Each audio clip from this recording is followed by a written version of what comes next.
Are we are we in a war with radical Islam? You know, I think that the way to understand this is there is an element growing out of Muslim communities in certain parts of the world that have perverted the religion, and they're doing damage in a lot of countries around the world.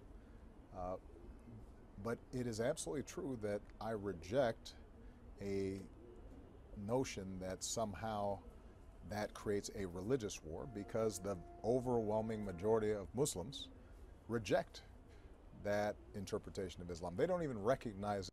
Yeah, well, then he went on to say 99.999%. Joining us now is the one and only Michael Savage, host of course, The Savage Nation, and author of Stop the Coming Civil War, The Savage Truth. Of course, that's his latest. He's got many, many more wonderful bestsellers. Hello, Michael. Hey, Steve, good to be with you. So what's the topic today? Well, you just heard it. Of course, we have, just breaking a little while ago, earlier today, the pardon the expression, the savage, really savage burning of the Jordanian pilot at the hands of ISIS. They released pictures, they released a video, put him in a cage, doused him, paraded him around, and burned him alive. Oh, my God. I didn't see that, Steve. Look, these are Nazis on steroids. And for Obama to say they're not Islamic is ludicrous because, excuse me, the acronym of their invented nation is ISIS.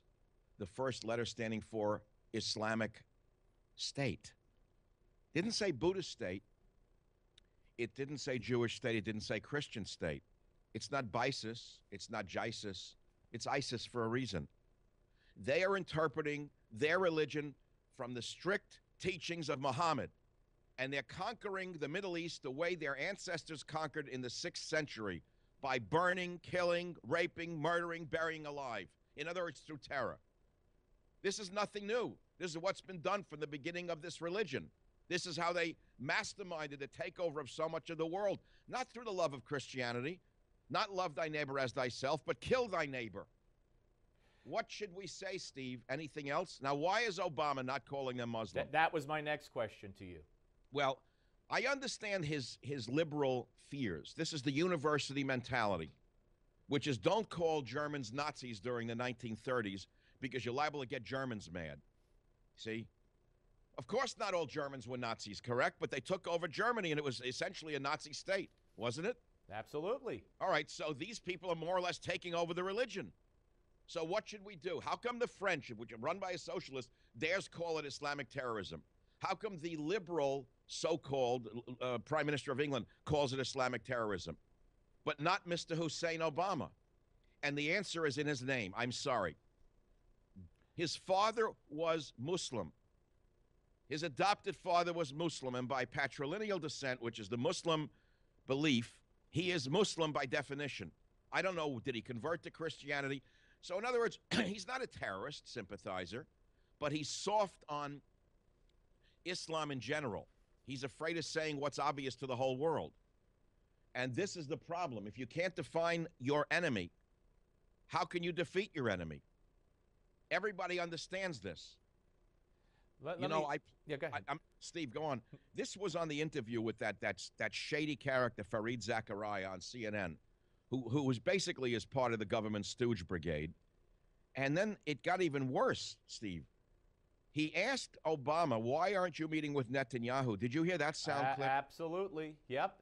You want to play that one, or you want me to just comment on it? Well, you could go. But basically, he said that, it's outside of an election. It's close to an election, and it's inappropriate, and we don't do that. But then he actually said, he said something to the effect of, which I did play last week, even our closest allies we wouldn't meet with 2 weeks before the election, which insinuated to me that that's no longer Israel. Israel's not one of our closest allies anymore. In my book, Stop the Coming Civil War, I wrote in the first chapter, graduating to treason. He treats our enemies as friends and our friends as enemies. But let's stick to this lie, the big lie coming out of Obama's mouth. He is all politicians lie. We know that. Some more so than others. I believe one day, if this country should survive this monster, there will be a psychological analysis of this president who is a pathological liar. The man cannot tell the truth. He doesn't know what the truth is, or he knows what the truth is, but can lie about it sufficient that he actually believes his own lie while he's saying it. So let's go back to why he wouldn't meet with Netanyahu. In his lie, he says, because our general policy is we don't meet with any world leader 2 weeks before their election. Really? Because it's inappropriate, Mr. Obama? Then why is it that you sent Jeremy Bird, the Team Obama community organizing campaign wizard, who had you reelected, along with 173 other activists under the banner of V15, who are now in Israel undermining Netanyahu, literally manipulating an election in a foreign nation? You know about that, I'm sure, Steve. Absolutely. And Ted Cruz wants an investigation.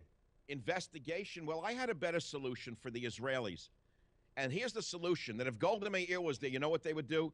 They would immediately arrest Jeremy Bird and the 273 progressive liberal Jew haters over there. They'd arrest them as foreign spies, and then they'd put them in the prison with the Palestinians they've loved all these years for a couple of weeks, since they are their natural blood brothers. Don't put them in a prison with Jewish prisoners. Put them in a holding cell for 2 weeks until you can sort out, what they're really doing there. Now, you release them eventually, but put them in the wing with the Palestinians, because they've worked for them, they promoted them, they've said they're not terrorists, they said they're freedom fighters. These people need to be shown the reality of the world they are living in. They think it's a joke, they think it's a university, they think everything is a game, they think everything is a snicker like on MSNBC. Put everyone down with a snicker and a laugh while people are being set alive on fire. Yeah, very, Michael, I don't disagree with what you said. I got to tell you. Well, Jeremy Bird is the name never to forget. It was in the Jewish press this week. He was the one who got Obama reelected through his abilities to organize communities. Yep. And now they're in Jerusalem. Absolutely. Who sent them there, Steve? Yep. Obama did. It's his Team Obama. It is Team Obama. Listen, Michael, I could talk to you for hours the way I listen to you for hours, and I thank you very much. And again, everybody, the book is Stop the Coming Civil War, My Savage Truth. That's the latest. You could check out all of Michael Savage's great books. Let's make this, as often as possible, sir. Thank you. Excellent. Thank you, and God bless Newsmax and Chris Ruddy. All right. Well said. Thank you. Okay. Michael Savage, ladies and gentlemen, the Savage Nation. Bye-bye, Michael. All right, folks. When we come back, the editor-in-chief of Opportunity Lives, and that will be John Hart. He'll join us right here on the Steve Malzberg Show. Don't go away.